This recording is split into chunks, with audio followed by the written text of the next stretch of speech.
Hello, we are from Group 19.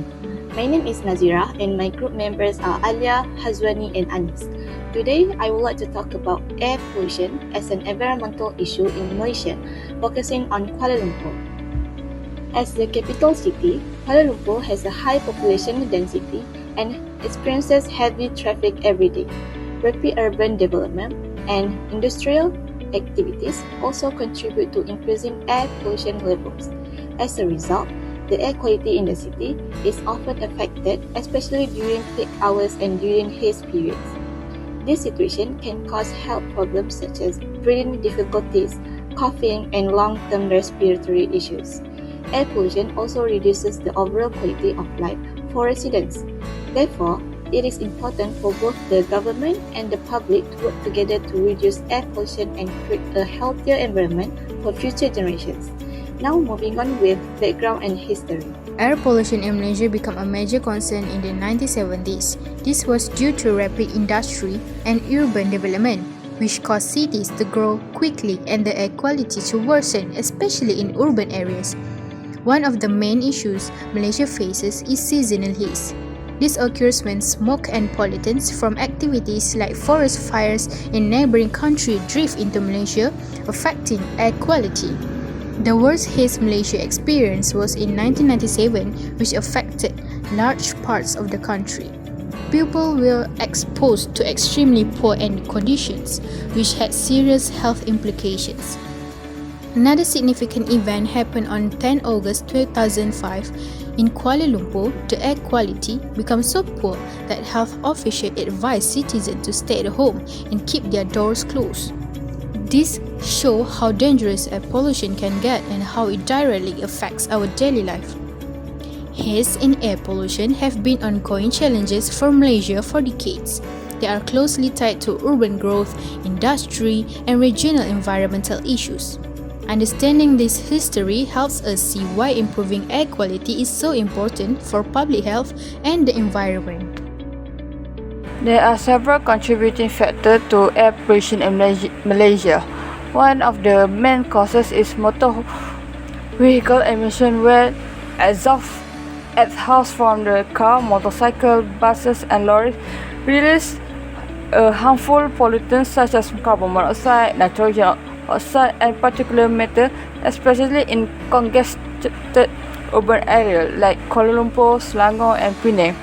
The second one, industrial activity also contribute significantly, such as factory, power plant and refinery emit pollutants like sulfur dioxide, nitrogen dioxide and toxic chemicals that affect nearby communities. The third one, open burning of agricultural waste, rubbish and land for the clearing produce a thick smoke and fine particles that reduce air quality and visibility.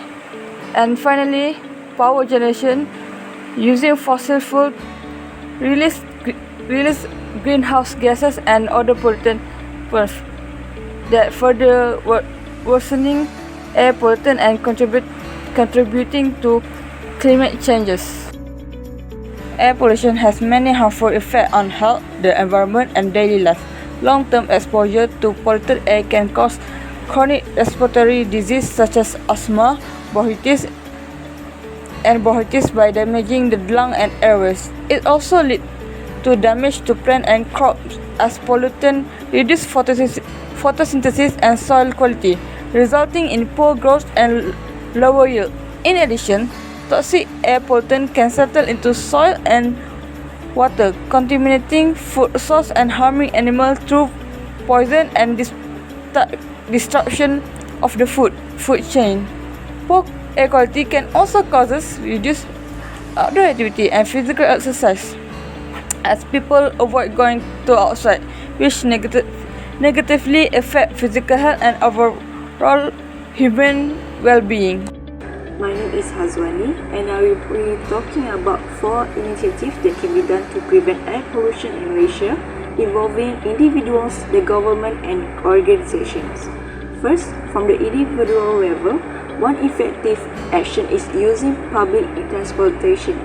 When people choose to use buses, LRT, MRT, or trains instead of private cars, it helps reduce the number of vehicles on the road. This directly lowers carbon emissions and air pollutants. If more Malaysians use public transport, traffic congestion and air pollution in cities like Kuala Lumpur can be significantly reduced. Second, at the government level, it is important to limit industrial emissions. The government can do this by enforcing strict environmental laws and regularly monitoring factories.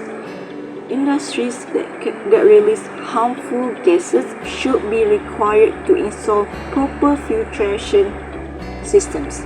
By controlling industrial pollution, air quality can be improved and public health can be protected. Third, still at the government level, developing green open spaces and city parks is another important initiative. Trees and plants help absorb carbon dioxide and release oxygen, which improves air quality. Green spaces also help reduce urban heat and provide healthier environments for people living in cities. Lastly, at the organizational level, companies can help by promoting renewable energy use. Organizations can switch to solar energy or other clean energy sources for their operations. This reduces dependence on fossil fuels and lowers harmful emissions into the air. In conclusion, a city free of air pollution is not just a dream but a necessity. With the right investment in technology, supportive policies and public awareness, we can create a healthier, more sustainable environment. Thank you.